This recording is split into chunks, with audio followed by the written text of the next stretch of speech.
बारोक के पास एक पुरानी, ठंडी, अंधेरी सुरंग है, जिसे लोग टनल 103 कहते हैं।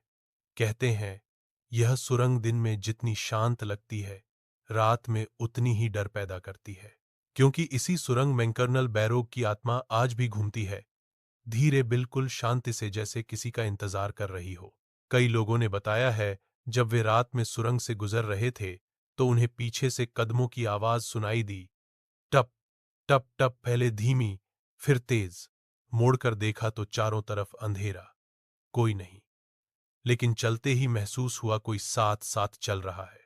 अदृश्य कदम, ठंडी सांसें, और पीठ पर जैसे किसी की नजरें हों। इस सुरंग में एक कहानी फैली हुई है। कर्नल बैरोग ने नई सुरंग बनवाने की कोशिश की, लेकिन गलत माप के कारण सुरंग अधूरी रह गई। शर्म और अपमान में उन्होंने इसी जगह अपनी जान ले ली। लोग मानते हैं कि उनकी आत्माएं ही भटकती रहती है, अपनी अधूरी सुरंग पूरी करने की कोशिश में।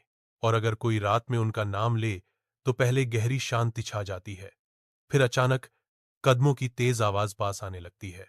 कुछ यात्रियों ने दावा किया है कि सुरंग के अंतिम मोड़ पर उन्होंने एक आदमी को खड़ा देखा, पुरानी ब्रिटिश वर्दी में, टोपी झुकी हुई, लेकिन उसके पैर जमीन से ऊपर थे। वह धीरे धीरे उनकी तरफ बढ़ रहा था। हवा में तैरता हुआ चेहरा दिखाई नहीं दे रहा, सिर्फ उसकी खाली, ठंडी आंखें। जैसे ही वह पास आया, टॉर्च अपने आप बंद हो गई, और अंधेरे में एक भारी आवाज गूंजी, यहां मत रुको। अगले ही पल वह आकृति गायब, लेकिन कदमों की गूंज अब भी सुरंग की दीवारों में अटकी हुई है।